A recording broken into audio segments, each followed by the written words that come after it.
الرحمن علم القرآن. أعوذ بالله من الشيطان الرجيم. فلا يحزنك قولهم إنا نعلم ما يسرون وما يعلنون. أولم ير الإنسان أنا خلقناه من نطفة فإذا هو خصيم مبين.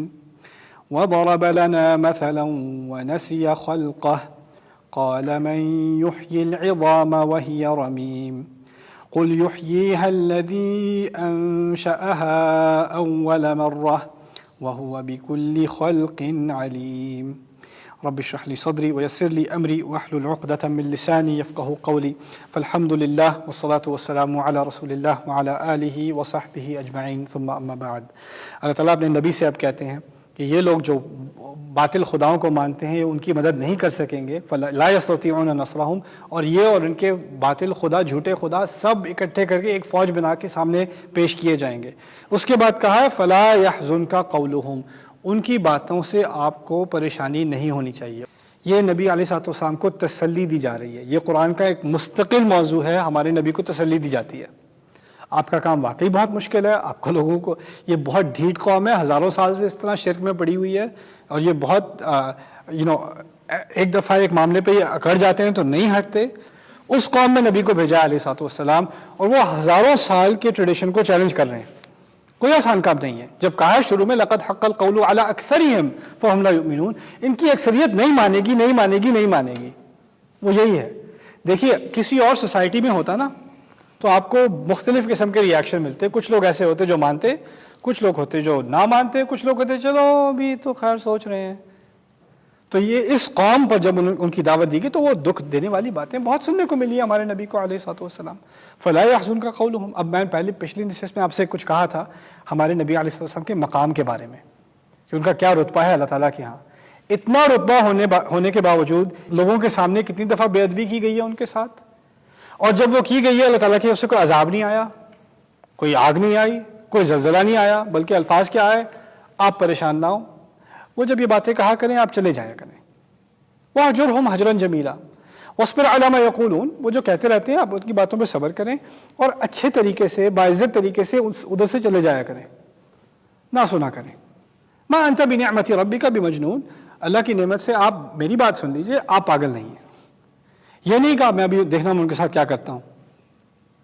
یہ میں کیوں کہہ رہا ہوں؟ کیونکہ دعوت کا اسلوب کیا ہے, جب دعوت کو کوئی نہیں مانتا تو وہ نبی کی بے حرمتی کرتا ہے, بدتمیزی کرتا ہے اس کے ساتھ.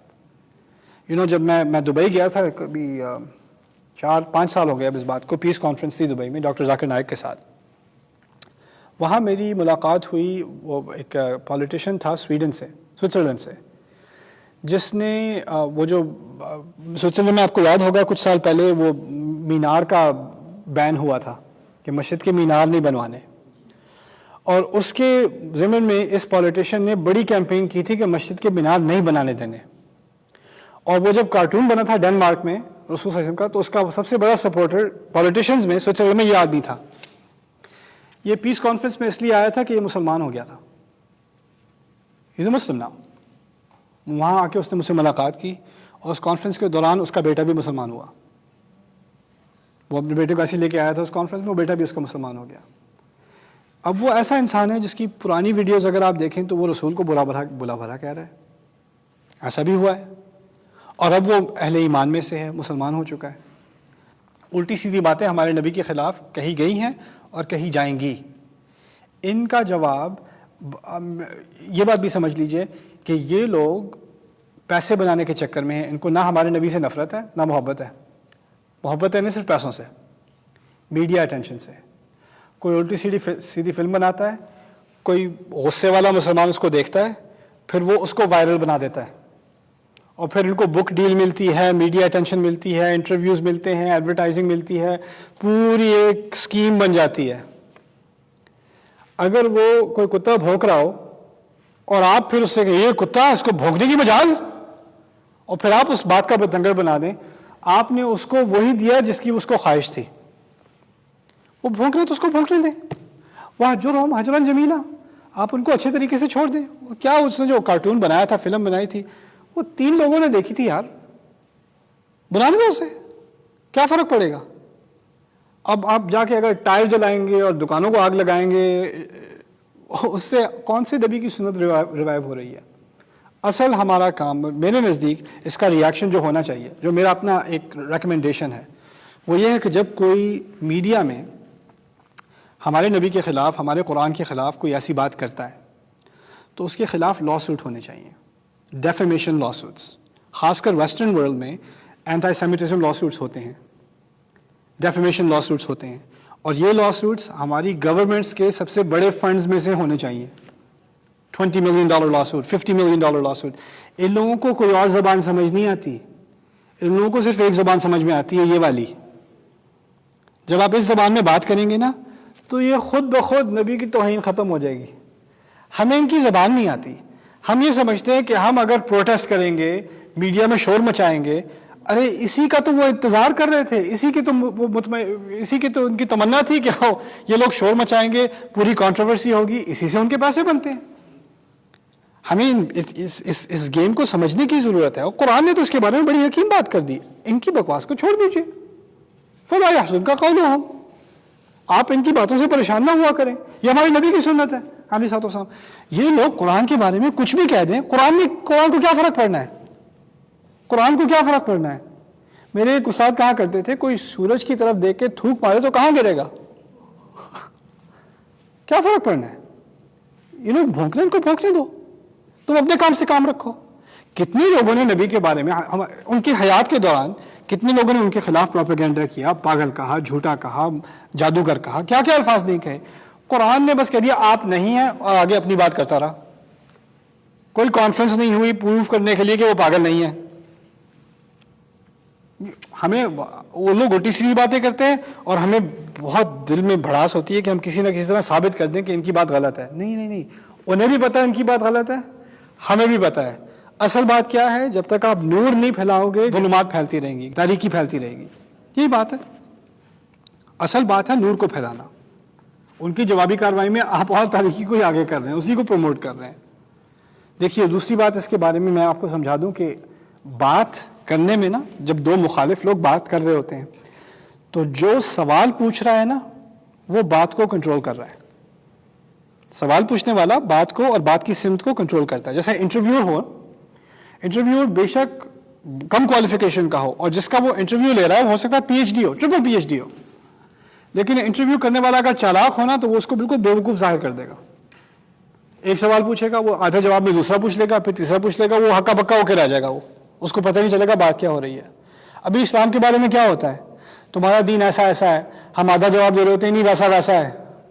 تمہارے دین میں عورتوں کے ساتھ یہ کیا جاتا ہے، تمہارے دین میں جہاد ہے، قتال ہے، یہ ہے، وہ ہے، باربیرک ہے، وائلنٹ ہے. یہ ہم ایک آدھا جواب دیتے ہیں، وہ پیچھے سے 4 سوال اور اگر آپ سارے سوالوں کا بھی جواب دے دیں تو یہ سائیکل ہے، وہ پہلے سوال پہ واپس آ جاتے ہیں اور آپ اسی چکر میں پڑے رہتے ہیں کہ میں کسی طرح ان کے سوالوں کا جواب دے دوں. قرآن نے کیا بات سکھائی ہے؟ یہ لوگ اگر جب سوال پوچھتے ہیں، متی ھذا الوعد ان کنتم صادقین، یہ وعدہ کب پورا ہوگا، اس کی فکر نہ کرو. آپ نے جو آیات سنانی ہے وہ آپ سنائیں، آپ کا جو کام ہے وہ آپ کرتے رہیں. یہ ذہنیت مسلمانوں کو انٹرنلائز کرنی چاہیے. ہر کنٹروورسی کا جواب ضروری نہیں ہے، ہر الٹی سیدھی بات کا جواب ضروری نہیں ہے. کچھ چیزوں کو اگنور کرنا ہی سیکھنا پڑے گا ہمیں.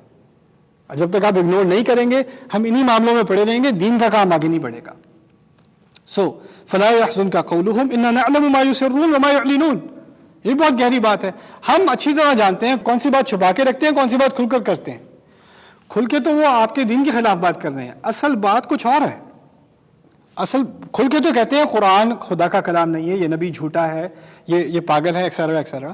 اندر کیا بات ہو رہی ہے اس کی طرف جو قرآن نے اشارہ کیا ہے میں آپ کو سمجھا دوں. اصل مسئلہ قریش میں پیسے کا تھا اور سیاست کا تھا.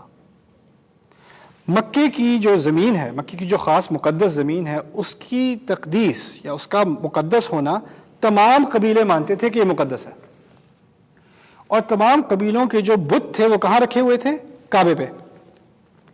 آپ کو معلوم ہے رحلۃ الشتاء والصیف، عرب قریش کے لوگ گرمیوں کے مہینے میں اور سردیوں کے مہینے میں جہاں کنوینئنٹ ہو وہاں پہ وہ ان کا قافلہ چلتا تھا.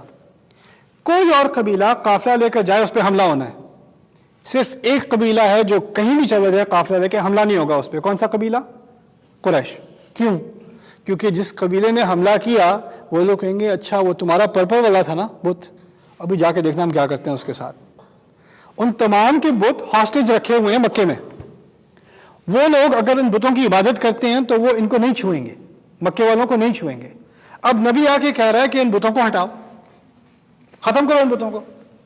اگر بھائی ہم ان بتوں کو ختم کر دیتے ہیں تو جب ہم سفر کرنے جائیں گے تو ہمارا تو بھرکس نکل جائے گا، ہمارا کاروبار ختم. مکے میں گرمی اتنی شدید، صحرا، وہاں کون جائے گا؟ وہاں لوگ صرف ایک وجہ سے جاتے ہیں، عبادت کے لیے. اگر ہم نے ان کے سارے بت ہٹا دیے تو ٹورزم انڈسٹری ختم، ہماری اکانومی ٹھپ. سارے قبیلے جو ہماری عزت کرتے ہیں، ہمارا ایک سیاسی مقام ہے، وہ ان بتوں کی وجہ سے ہے. وَيُتَخَطَّفُ النَّاسُ مِنْ حَوْلِهِمْ، وہ تو لوگوں کی طرف سے نوچ لیے جائیں گے سارے کے سارے. کیسے ہٹا دیں یہ سارے خدا؟ اصل میں یہ سیاست دان تھے، اصل میں یہ بزنس لوگ تھے.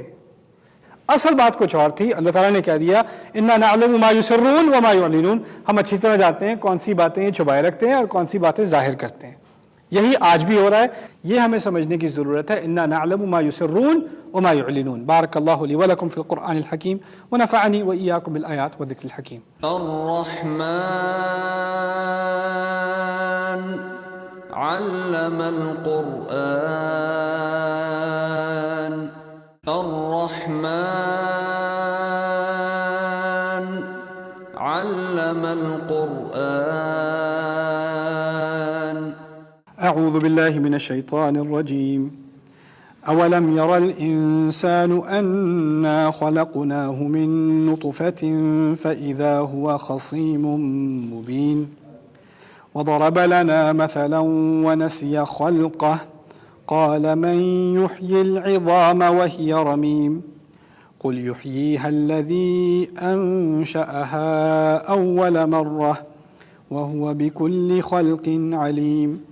الذي جعل لكم من الشجر الأخضر نارا فإذا أنتم منه توقدون.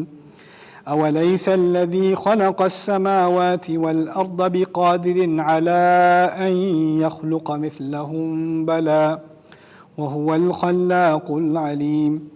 إنما أمره إذا أراد شيئا أن يقول له كن فيكون. فسبحان الذي بيده ملكوت كل شيء وإليه ترجعون. رب اشرح لي صدري ويسر لي أمري واحلل عقدة من لساني يفقهوا قولي. فالحمد لله والصلاة والسلام على رسول الله وعلى آله وصحبه أجمعين ثم أما بعد. پہلے ہمارے نبی سے کہا گیا تھا فلا يحزنك قولهم، آپ ان کی باتوں سے پریشان نہ ہوں، اداس نہ ہوں. ہمیں پتہ ہے کیا چھپا رہے ہیں اور کیا دکھا رہے ہیں، اور ان کی ایسی باتیں صرف اسی لیے ہو سکتی ہیں کہ ان کو بہت رعب ہے اپنے اوپر، بہت تکبر ہے. کہا پھر اولم یر الانسان انا خلقناه من نطفة، کیا انسان نے کبھی غور نہیں کیا، دیکھا نہیں کہ ہم نے اس کو ایک گندی بوند سے بنایا.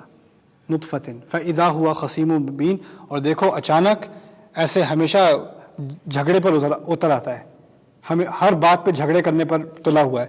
خصیم کہتے ہیں ہمیشہ جھگڑے کرنے والا، یعنی ایسا انسان جس کو جو بھی بات کہو اس کو جھگڑا بنا دے. اور یہ اس بات کی طرف اشارہ ہے کہ اس کو اپنی اوقات نہیں یاد رہی، کہاں سے شروع ہوا تھا وہ. من ای شیء خلقہ من نطفۃ خلقہ، تو یہاں پر کہہ دیا فاذا ہوا خصیم مبین. اب دیکھو اچانک بہت بڑی چیز بن گیا ہے، آگے سے بات کرتا ہے اس طرح. وضرب لنا مثلا ونسی خلقہ، اور ہمارے بارے میں طرح طرح کی مثالیں پیش کرتا ہے، ہمارے بارے میں بڑی تھیوریز پیش کرتا ہے خدا کے بارے میں. خدا ایسا ہوگا ویسا ہوگا، آخرت ایسی ہوگی ویسی ہوگی. ونسی خلقہ، اور اس کو اپنی اوقات نہیں یاد، اپنی شروعات نہیں یاد، اپنی خلقت نہیں یاد، یعنی کس طرح خلق کیا گیا تھا وہ بھول چکا ہے.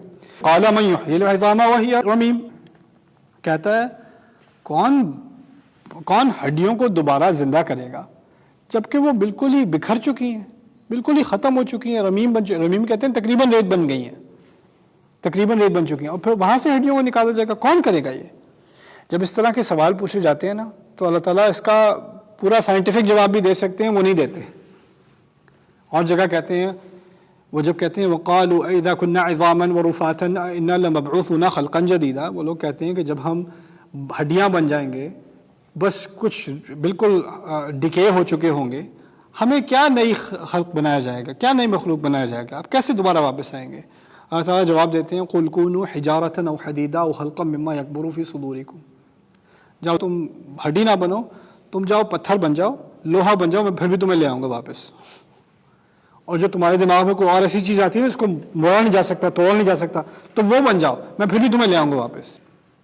تو یہاں پر جو کہا ہے مَن يُحْيِي الْعِظَامَ وَهِيَ رَمِيمٌ، صاف صاف جواب کہہ دو قُلْ يُحْيِيهَا الَّذِي أَنشَأَهَا أَوَّلَ مَرَّةٍ، جس نے پہلی دفعہ ہڈیاں اٹھائی تھیں وہی پہلی دفعہ وہی دوبارہ اٹھائے گا۔ یہ بھی اللہ تعالیٰ نے پہلے کہا ہوا ہے نا کہ پہلی دفعہ آپ کوئی چیز بناتے ہیں، پہلی دفعہ کسی نے کوئی گاڑی بنائی، پہلی دفعہ کسی نے گھر بنایا، پہلی دفعہ بہت مشکل ہے، آپ دوسری دفعہ بنائیں گے کئی زیادہ آسان ہے۔ کوئی ڈیولپر کوئی پروگرامر کوئی ایپ بنا رہا ہے، پہلی دفعہ ایپ کی کوڈنگ کرے گا بہت مشکل ہے، دوسری دفعہ کرے گا، پہلی دفعہ کا فریم ورک اس کے پاس پہلے ہی ہے نا، اس کی بنیاد پر بنائے گا دوبارہ، بہت آسان ہے، اس سے کئی زیادہ، اور جب بناتا رہے گا اور آسان ہوتا جائے گا۔ اللہ تعالیٰ کہہ رہے ہیں تمہیں پہلی خلق کا تو انکار نہیں ہے، پہلی تمہارے دماغ میں پہلی دفعہ جب بنایا تو وہ اور مشکل ہونا چاہیے، تو دوبارہ بنانے والی بات ہو رہی ہے، تو اور آسان ہے۔ وَهُوَ عَلَيَّ هَيِّنٌ، یہ تو میرے لیے بہت آسان ہے۔ تو یہ وہی اور امیم کہہ دیا، جس نے پہلے بنایا تھا وہی دوبارہ بنائے گا۔ وَهُوَ بِكُلِّ خَلْقٍ عَلِيمٌ، اور وہ تمام طرح کی خلق کا پوری طرح علم رکھنے والا ہے، یعنی کس طرح بنانا ہے، کیسے بنانا ہے، کیا نئی خلق بنانی ہے، کیونکہ ہمیں قرآن میں اس طرف اشارہ کر دیا گیا ہے کہ ہمیں جب دوبارہ بنایا جائے گا تو ہم ایک نئی مخلوق ہوں گے۔ ابھی جس طرح بنایا ہے وہ اور چیز ہے، وہ جب دوبارہ بنایا جائے گا تو وہ ایک اور چیز ہے، ایک نئے سرے سے ہمیں بنایا جائے گا۔ جہنمیوں کو بھی ایسے بنایا جائے گا کہ ایک کبھی بھی ان کی کھال جھلس جائے تو بدلنا جلودن غیرہ، نئی کھال آ جائے گی۔ اس دنیا میں نئی کھال تھوڑی آتی ہے، ایک دفعہ پوری طرح جل جائے تو وہ تو ختم ہو گیا انسان، لیکن وہاں کھال کو دوبارہ لے آیا جائے گا۔ جنت کے جسم، جنت کی خلق اور کچھ اور چیز ہے، دنیا کی طرح نہیں ہے۔ وَهُوَ بِكُلِّ خَلْقٍ عَلِيمٌ، اس کو تو ہر طرح کی خلق بنانا آتا ہے۔ اس میں اس بات کی طرف بھی اشارہ ہے کہ تم دیکھو اللہ تعالیٰ نے بنایا کیا کچھ ہے، کیا کچھ نہیں بنایا اللہ تعالیٰ نے، تمہیں کیسے اس کی قوت پر شک ہے کہ وہ دوبارہ تم کو بنا دے گا۔ میں نے ایک دفعہ میں ڈی سی گیا تھا، ایک دفعہ اپنے بچوں کے ساتھ میں واک کر رہا تھا، تو وہاں کسی گارڈن میں بڑے بڑے پتے تھے، تو میں نے ایک پتے کو کھینچا، توڑا تو نہیں، کھینچ کے میں نے اپنی بیٹی کو دکھایا، what do you see؟ پتے بھی پورے پیٹرن بنے ہوتے ہیں نا، تو وہ کہتی that's an art project۔ میں کہا it is art project، whose art project؟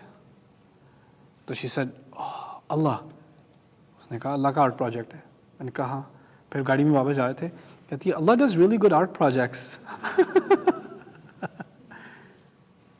اللہ تعالیٰ نے کس کس چیز میں خوبصورتی نہیں ڈالی، کس چیز میں نظام نہیں ڈالا، کس چیز میں اللہ تعالیٰ کی صنعت کریٹیوٹی نہیں ہے، پھر اس پہ شک کرتے ہو۔ وَهُوَ بِكُلِّ خَلْقٍ عَلِيمٌ الَّذِي جَعَلَ لَكُم مِّنَ الشَّجَرِ الْأَخْضَرِ نَارًا فَإِذَا أَنتُم مِّنْهُ تُوقَدُونَ، وہی تو ہے جس نے تمہارے سبز درخت میں سے آگ نکال لی اور تم اسی میں سے پھر آگ نکالتے ہو۔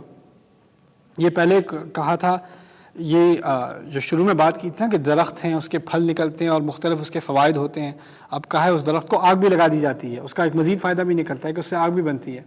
اس سے کچھ لوگوں نے اشاری بات یہ کی ہے، اللہ تعالی عالم، کہ جو نعمتیں اللہ نے دی ہیں اس کا صحیح استعمال، اور اس کا ایک استعمال تو یہ ہے کہ اس سے آپ کو غذا ملے گی، دوسری طرف اس سے ایسی چیز بھی ملے گی جس سے آپ کو ایک طرف تو اس کا فائدہ ہے، لیکن دوسری طرف اسے احتیاط سے ڈیل کرنا، اس سے نقصان بھی ہو سکتا ہے۔ وہ کیا چیز ہے؟ آگ۔ آگ کا ذکر قرآن میں جو ہے اس کا فائدہ ہے، اس کا فائدہ ہے جیسے آگ کا فائدہ ہے، لیکن اس کے بارے میں ذرا احتیاط کرنا ورنہ نقصان کی بات بن جائے گی۔ أَوَلَيْسَ الَّذِي خَلَقَ السَّمَاوَاتِ وَالْأَرْضَ بِقَادِرٍ عَلَىٰ أَن يَخْلُقَ مِثْلَهُمْ، کیا نہیں وہ جس نے تمام آسمانوں اور زمینوں کو بنایا، کیا وہ اس قابل نہیں، اس قادر نہیں، اس پر صلاحیت نہیں رکھتا کہ وہ ان طرح کی کوئی چیز بنا دے؟ ان یخلق مثلہم، ان کی مثال کی چیز نہ بنا سکے؟ کیوں نہیں قادر؟ بلا بے شک وہ قادر ہے، وہو الخلاق العلیم، اور وہ تو بار بار بنانے والا ہے، ہر چیز جاننے والا ہے۔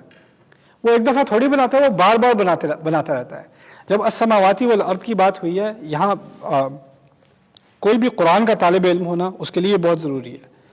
قرآن بار بار آپ کو کتاب بند کر کے زمین آسمان دیکھنے کی دعوت دیتا ہے۔ قرآن لائبریری میں نہیں سیکھا جا سکتا۔ جب کہا ہے نا افلا ينظرون الى الابل كيف خلقت، کیا انہوں نے اونٹ کو نہیں دیکھا کیسے بنایا گیا اونٹ؟ آپ اونٹ کو اب یہ نہیں پڑھ سکتے ابن کثیر نے اونٹ کے بارے میں یہ کہا اور امام ابن تیمیہ نے یہ کہا اور فخر الدین الرازی نے یہ کہا اور امام غزالی نے یہ کہا. وہ تو آپ پڑھ لیں اقوال, وہ اپنی جگہ ہے. اصل بات کیا ہے, جا کے کسی زو میں جاؤ, اونٹ کو گھورو اچھی طرح, غور کرو کیا بات کی جا رہی ہے. افلا ينظرون الى الابل كيف خلقت. جب اس طرح کی بات کی جاتی ہے نا, اس کا مقصد ہے کہ انسان دنیا میں جائے, باہر جائے. قل سیروا فی الارض, جاؤ زمین میں سیر کرو, گھومو پھرو, دیکھو کیف بدأ الخلق فانظروا کیف بدأ الخلق. یہاں تک کہ قرآن نے یہ بھی بات کہہ دی, لوگ سمجھتے ہیں کہ قرآن میں اگر آپ جس کو کہا جاتا ہے origin of species, the beginning of life, یعنی حیات کی ابتدا کہاں سے ہوئی, اس کو نہیں پڑھنا چاہیے. اس سے پھر الٹے سیدھے خیالات آپ کے ذہن میں آئیں گے ایوولوشن وغیرہ کے بارے میں, آپ کا ایمان خراب ہو جائے گا. قرآن نے کیا بات کی ہے, جاؤ زمین میں کونے کونے میں جاؤ, خود غور کرو خلق کیسے شروع ہوئی تھی, اللہ تعالیٰ کی تخلیق کیسے, کیف بدأ الخلق. سبحان اللہ. کون سا دین ہے جو اس قسم کی ایکسپلوریشن کی طرف آپ کو پش کرتا ہے؟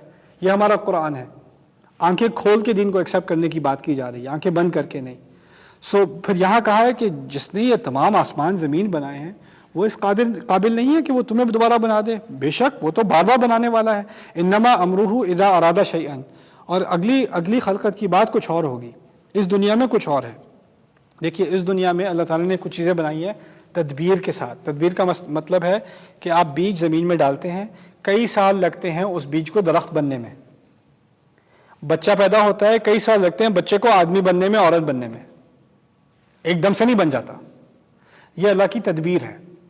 اگلی زندگی میں تدبیر کی ضرورت نہیں ہے. یہاں پر تو ہے نا لترکبن طبقا عن طبق فی ای صورت ما شاء رکبک. یہاں تو ترکیب ہے, یعنی ایک لیول پھر دوسرا لیول پھر تیسرا لیول, سٹیجز ہوتی ہیں یہاں پر. اگلی دنیا میں اللہ تعالیٰ نے صرف کہنا ہے کن فیکون. اس نے کہنا ہے ہو جاؤ, وہ ہو جائے گی ایک دم سے.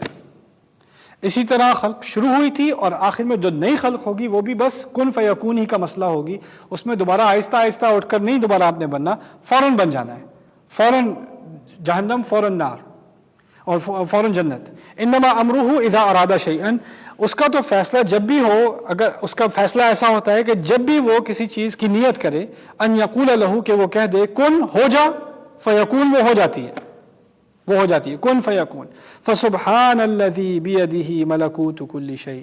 تو کتنی کمال والی ذات ہے وہ جس کے ہاتھ میں تمام چیزوں کی ملکیت ہے. اب وہ تمام چیزوں کی ملکیت کی دلیل کیا دی گئی ہے کہ وہ کہتا ہے کن فیکون. تمام چیزیں اس کے ایک لفظ کی مار ہیں. تو اس سے زیادہ ملکیت کس کی ہوگی؟ کون سا بادشاہ ہوگا جو ایک لفظ کہے اور چیزیں بدل جاتی ہیں؟ کون سا سی ای او ہوگا, کون سا پریزیڈنٹ ہوگا, کون سا مینیجر ہوگا, کون سی اتھارٹی ہوگی جو ایک لفظ کے کہنے سے حقیقت بدل دے؟ نہیں بدلتی. آپ جتنا بھی کہہ لیں, آپ جتنا بھی دھوس جما لیں, جس نے نہیں بدلنا وہ نہیں بدلنا. اللہ تعالیٰ نے اپنی ملکیت ظاہر کی ہے. میری ملکیت سے کون مقابلہ کرے گا؟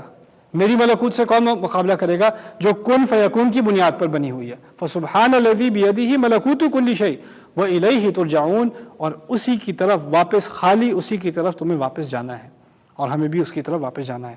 اس سے اب سورت کے ترجمے کا تو درس مکمل ہوا. اب اس کی ترتیب پہ کچھ بات کریں گے. بارک اللہ لی ولکم فی القرآن الحکیم ونفعنی وإیاکم بالآیات والذکر الحکیم. الرحمن علم القرآن. الرحمن علم القرآن. الحمد لله رب العالمين والصلاة والسلام على أشرف الأنبياء والمرسلين وعلى آله وصحبه ومن استنى بسنته إلى يوم الدين. اللهم اجعلنا منهم ومن الذين آمنوا وعملوا الصالحات وتواصوا بالحق وتواصوا بالصبر. آمین یا رب العالمین. ثم اما بعد, ایک مرتبہ پھر السلام علیکم ورحمۃ اللہ تعالی وبرکاتہ. اب ہم اس سورت کے چھٹے اور آخری حصے کی ترتیب کے بارے میں کچھ بات کریں گے. پہلے اس کا ایک اجمالی جائزہ. وما علمناه الشعر وما ينبغي له ان هو الا ذکر وقرآن مبین. ہم نے ان کو نہ شاعری سکھائی ہے, نہ شاعری ان کے لائق ہے. یہ صرف ایک یاد دہانی ہے اور ایک واضح قرآن ہے جس کے ذریعے جو بھی زندہ ہے اس کو خبرداری مل جائے اور جو کافر ہیں ان پر بات واضح ہو جائے اور ان پر حجت قائم ہو جائے. یہ پہلی بات کی گئی ہے. میں نے یہاں پر اس کا خلاصہ یہ لکھا ہے, قرآن اللہ کا کلام اور اس کا شاعری سے اعلیٰ ہونا. ٹھیک ہے. اگلی بات جو کی جا رہی ہے, اولم یروا انا خلقنا لهم مما عملت ایدینا انعاما فهم لها مالکون. کیا انہوں نے دیکھا نہیں ہم نے کیا کیا چیزیں ان کے لیے بنائی ہیں اپنے ہاتھوں سے؟ جیسے کہ انعام یعنی مویشی جس کے وہ مالک بنتے ہیں اور ان کو پھر وہ ذلیل کر دیتے ہیں، یعنی ان پر پوری ملکیت کر لیتے ہیں اور اس کو وہ چلاتے بھی ہیں اور اس میں سے کھاتے بھی ہیں، اور اس میں ان کے لیے کئی فائدے ہیں، مشارب و منافع، ان کے پینے کی چیزیں اور کئی منفع اور کوئی نفع کی چیزیں ہیں، فائدے کی چیزیں ہیں ان کے لیے۔ یہاں مختصر سا میں نے کہہ دیا ہے مویشی جانوروں سے مختلف فائدے، کیا کیا چیزیں اللہ تعالیٰ نے ہمیں دی ہیں اور ہماری حکومت کے تحت ڈالی ہیں۔ وَاتَّخَذُوا مِن دُونِ اللَّهِ آلِهَةً لَعَلَّهُمْ يُنصَرُونَ لَا يَسْتَطِيعُونَ نَصْرَهُمْ وَهُمْ لَهُمْ جُندٌ مُحْضَرُونَ، انہوں نے اللہ کے علاوہ دوسرے خدا لے لیے ہیں اور وہ ان سے امید رکھتے ہیں کہ وہ ان کی مدد کریں گے، وہ ان کی مدد کے کوئی قابل نہیں ہیں اور وہ تمام کے تمام اللہ کے سامنے پیش کر دیے جائیں گے۔ یہاں بات کا خلاصہ اللہ کے مقابلے میں جھوٹے خدا۔ فلا يحزنك قولهم انا نعلم ما يسرون وما يعلنون، آپ ان کی باتوں سے پریشان نہ ہوں، ہم جانتے ہیں کیا چھپاتے ہیں اور کیا بات واضح کرتے ہیں، کیا بات کھل کر کرتے ہیں، کیا بات پیچھے کرتے ہیں، ہمیں سب معلوم ہے۔ یہاں خلاصہ لکھ دیا میں نے، پریشان نہ ہوں، یعنی اللہ کے رسول سے کہا جا رہا ہے آپ پریشان نہ ہوں۔ اولم ير الانسان انا خلقناه من نطفة فاذا هو خصيم مبين وضرب لنا مثلا ونسي خلقه قال من يحيي العظام وهي رميم، آپ نے کیا انسان نے کبھی غور نہیں کیا کہ وہ ایک چھوٹی سی بوند سے بنایا گیا تھا اور آگے سے جا کر ایسی باتیں کرتا ہے، مثالیں دیتا ہے، اللہ تعالیٰ کے بارے میں کہتا ہے اور ہر قسم کی مثالیں دیتا ہے اور کہتا ہے کہ ہڈیاں جب ٹوٹ جائیں گی اور بالکل ختم ہو جائیں گی تو ان کو دوبارہ کون بنائے گا؟ خلاصے کی بات کی ہے اللہ تعالیٰ کے بارے میں بے تکی مثالیں، الٹی سیدھی باتیں۔ پھر کہا گیا ہے اولم قل یحییھا الذی انشأھا اول مرہ وہو بکل خلق علیم الذی جعل لکم من الشجر الاخضر نارا فاذا انتم منہ توقدون، ان سے کہہ دو جس نے پہلی دفعہ بنایا تھا وہی دوبارہ بنائے گا، اس کو ہر طرح کی خلق آتی ہے، بنانا آتا ہے، جو کہ تم سبز درخت میں سے تمہارے لیے آگ نکالتا ہے تاکہ تم اس سے گرمی پاؤ۔ اولیس الذی خلق السماوات والارض بقادر علی ان یخلق مثلہم، بلا، اور اسی بنیاد پر کہا ہے کہ جو آسمانوں اور زمین کو بنانے والا ہے وہ کیا تمہیں دوبارہ نہیں بنا سکے گا؟ وہ بالکل بنا سکتا ہے۔ تو وہاں درمیانی بات کیا تھی کہ تمہارے لیے سبز درخت کے فائدے، اس سے مختلف آگ نکلتی ہے اور اسی میں تمہارے لیے دلیل ہے کہ اللہ تعالیٰ کیا کچھ نہیں کر سکتا، یعنی آگ ایک طرح کی مخلوق ہے اور درخت اس سے بالکل الگ مخلوق ہے، اس کا اس سے کوئی تعلق نہیں ہے، لیکن درخت سے بھی آگ نکال لیتا ہے، ٹھیک ہے، اور درخت کے اندر پانی ہوتا ہے، درخت کے اندر موئسچر ہوتا ہے، اس کے باوجود اس میں سے وہ آگ نکال لیتا ہے۔ تو یہ کہا جا رہا ہے کہ نئی خلقت بنا دے گا دوبارہ سے، اس میں کیا بڑی عجیب بات ہے اللہ تعالیٰ کے لیے۔ پھر آخری بات جو سورت میں کہی گئی ہے وہ یہ ہے انما امرہ اذا اراد شیئا ان یقول له کن فیکون، جب وہ کسی چیز کا فیصلہ کر لے تو اس کے لیے کہتا ہے ہو جا اور وہ ہو جاتی ہے، اور اسی کی بنیاد پر اس کی حاکمیت، اس کی ملکوت، اس کی ملکیت سب سے اعلیٰ ملکیت ہے۔ جیسے میں نے آپ سے پہلے کہا تھا، کوئی ایک لفظ کہہ کر پوری حقیقت بدل دے، یہ کسی حکمران کی قدرت میں نہیں ہے، کسی کی صلاحیت میں نہیں ہے۔ اب یہاں دوبارہ ایک عجیب عکسی ترتیب ہے جس کو دیکھ لیں، ایک سیمیٹری ہے۔ پہلے اللہ تعالیٰ کے قرآن کے بارے میں بات ہو رہی تھی اور آخر میں کن فیکون کی بات ہو رہی ہے۔ دونوں اللہ تعالیٰ کا کلام ہے کہ نہیں؟ اور دونوں ہی اللہ تعالیٰ کے معجزے ہی ہیں۔ دوسری طرف بات ہو رہی تھی مویشیوں اور جانوروں کے فائدے، اور دوسری طرف کس چیز کا فائدہ؟ درخت میں سے آگ کا فائدہ۔ دونوں طرف نعمتوں کا ذکر ہے اور ایک سے دوسری کی بات پوری ہوتی ہے۔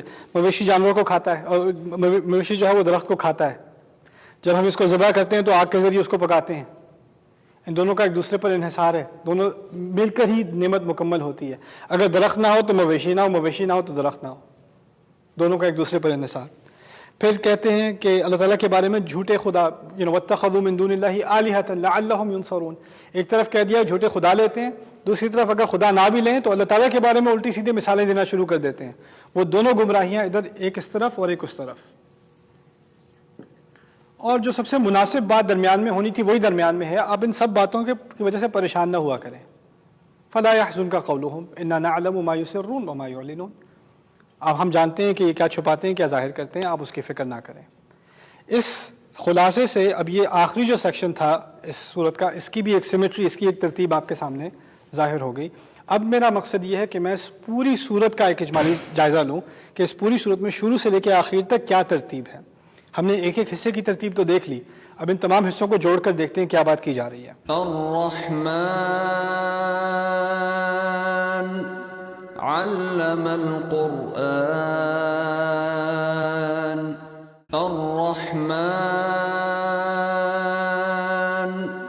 علم القرآن. الحمد لله رب العالمين والصلاة والسلام على أشرف الأنبياء والمرسلين وعلى آله وصحبه ومن استنى بسنته إلى يوم الدين. اللهم اجعلنا منهم ومن الذين آمنوا وعملوا الصالحات وتواصوا بالحق وتواصوا بالصبر آمین یا رب العالمین. ثم اما بعد، ایک بار پھر آخری مرتبہ سورۃ یاسین کے لیے السلام علیکم ورحمۃ اللہ تعالی وبرکاتہ. یہ بورڈ پر میں نے سورۃ یاسین کے 6 حصوں کا ایک مختصر سا سائن بنایا ہے. اس میں پہلی بات میں آپ کے سامنے یہ رکھ دوں کہ ان 6 حصوں کو اگر ایک کوئک نظر سے دیکھا جائے تو یہ ہوگی بات کہ جو پہلے حصے میں پہلی بات کی گئی تھی قرآن کی حکمت کی گئی تھی، یاسین والقرآن الحکیم، اور وہاں آخری بات کی گئی تھی کہ آپ کی تمام حرکات، تمام اقوال، تمام افعال، ہر چیز کو اللہ تعالیٰ نے خود کل شیء احصیناہ فی امام مبین، ہر چیز کو ہم نے خود ایک خاص کتاب میں ریکارڈ کیا ہوا ہے. تو اللہ تعالیٰ کے کلام کی بات تھی، اور اللہ تعالیٰ کے ایک کتاب کی بات اوپر تھی، دوسری کتاب کی بات نیچے تھی. وہ کتاب جس میں تمام علم درج ہے، تمام باتیں درج ہیں، اس کو امام مبین کہا گیا ہے. دوسری بات تھی وہ 3 انبیاء اور 3 رسولوں کا قصہ، اور ان کے ساتھ ایک مومن کا قصہ. اس کا خلاصہ میں نے یہاں لکھا ہے، تاریخ سے ہدایت. اس کو سمجھنے کی ضرورت کیا ہے کہ پہلے حصے میں کہا تھا جو لوگ ہدایت کا فائدہ نہیں اٹھاتے ان کے کچھ بلاکس ہیں. ایک ان کے سامنے دیوار ہے، ایک پیچھے دیوار ہے، ان کی گردن اوپر ہے. اور اب ہر ایک پیس کا ایک آپ کو مظہر ملے گا. پیچھے سے دیوار ہے، ان کو تاریخ کی ضرورت ہے، پیچھے آپ کی تاریخ ہوتی ہے. آگے آپ کے دیوار ہے، وہ مستقبل کی بات آگے آ جائے گی. آپ اوپر آپ کی گردن ہے، آپ اپنے ارد گرد نہیں دیکھ سکتے، وہ آنکھوں دیکھی حقیقت ہے جو آپ کے ارد گرد ہے. ان سب کی بات آتی چلی جائے گی. وہ آیت خود ہی کھلتی چلی جائے گی کہ جن لوگوں نے فائدہ اٹھانا ہے ہدایت کا ان کو یہی راستے ملیں گے. یا وحی کے ذریعے سے ہدایت ملے گی، یا تاریخ سے ملے گی، یا مستقبل کے بارے میں سوچنے سے ملے گی، آخرت کے بارے میں سوچنے سے ملے گی، یا پھر اپنے ارد گرد کی حقیقت کو دیکھ کر غور کر کے اس سے ہدایت ملے گی. رائٹ؟ تو اب ان تمام راستوں کا ذکر اس صورت میں ہے. اب دیکھیے، اب تاریخ کے بعد آنکھوں دیکھی حقیقت، یعنی وہ آیت اللہم، ان کے لیے آیت سورج ہے، رات ہے، کشتی ہے جس پہ اپنی اولاد کو ڈالتے ہیں، ہر چیز کو جوڑی میں بنایا. ان چیزوں کا ذکر یہاں پر تھا نا، وہ آیت اللہم والی آیات. اس کے فوراً بعد چوتھے حصے میں مختصر سی 3 آیات تھیں، اور ان 3 آیات میں یہ بات کہی گئی تھی کہ ان کو جو بھی دکھا دو نہیں مانتے، بالکل اندھے ہیں. ان سے جو بھی کو آگے سے کچھ جواب دیتے ہیں. وَإِذَا قِيلَ لَهُمْ، جب ان سے کہا جاتا ہے جو تم سے کہا جا رہا ہے اور جو تمہارے آگے اور پیچھے، اس کا کچھ خیال کر لو، اس کے بارے میں کچھ احتیاط کر لو، کوئی جواب نہیں ملتا ان کی طرف سے. جیسے کہا گیا نا اور جگہوں پہ سم بکم عمیون، کوئی اثر ہی نہیں پڑتا. تو یہاں میں نے ان کو اندھا کہا ہے. جو بھی نصیحت کر دو کوئی فائدہ ہی نہیں، جیسے کسی اندھے کو کوئی چیز دکھا دو اس کو کوئی اثر ہی نہیں پڑنا.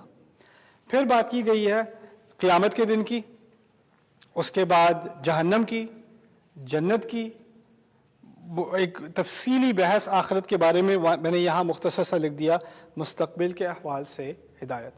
پھر آخری بات جو کی گئی ہے وہ قرآن کا مبین ہونا. یہ شاعری نہیں ہے، ان ہوا الا ذکر و قرآن مبین، قرآن کا واضح ہونا. اور پھر آخر میں کہہ دیا کہ اگر اللہ تعالیٰ کوئی فیصلہ کرنا چاہے تو کیا کہتا ہے؟ کن فیکون. اب اس کی ترتیب کو ذرا غور سے دیکھیں. اس طرف قرآن کا ذکر تھا، آخر میں دوبارہ قرآن کا ذکر ہے. یہاں اللہ تعالیٰ نے تمام چیزوں کو ایک ریکارڈ میں رکھا ہوا ہے، اور یہاں تمام چیزیں اللہ تعالیٰ کے ایک لفظ سے آتی ہیں، کن فیکون. اللہ تعالیٰ ہی کا کلام ہر طرف ہے، اللہ تعالیٰ کی بات یا لکھی ہوئی چیز. قرآن سے بات شروع ہو رہی ہے اور اللہ کے کلام سے بات شروع ہو رہی ہے، وہیں سے بات ختم ہو رہی ہے. یہ بہت اہم ہے کیونکہ اصل ہدایت اوپر سے آتی ہے. تو اس صورت کا شروع اور آخر قرآن سے متعلق ہے. پھر اگر دوسری بات کی طرف آتے ہیں، وہ تاریخ کی بات ہے، اور تاریخ کے بالکل عکسی طور اس طرف، دوسری طرف مستقبل ہے. پیچھے سے سیکھو یا آگے سے سیکھو. اور جو تاریخ ہے وہ پیچھے ہے، اور جو مستقبل ہے وہ ترتیب میں بھی آگے ہے. اب رہ گئے 2 حصے. وہ 2 حصے کیا ہیں؟ اپنے ارد گرد کی حقیقت کو دیکھو، غور سے دیکھو، رات پر غور کرو، سورج پر غور کرو، دن پر غور کرو، ایکسیٹرا ایکسیٹرا. اور اس کے بعد فوراً کہہ دیا کچھ لوگ دیکھنے کے قابل ہی نہیں ہیں، اندھے ہیں. دیکھنے کی بات یہاں، اندھے ہونے کی بات یہاں. آپ کو ترتیب سمجھ میں آ رہی ہے؟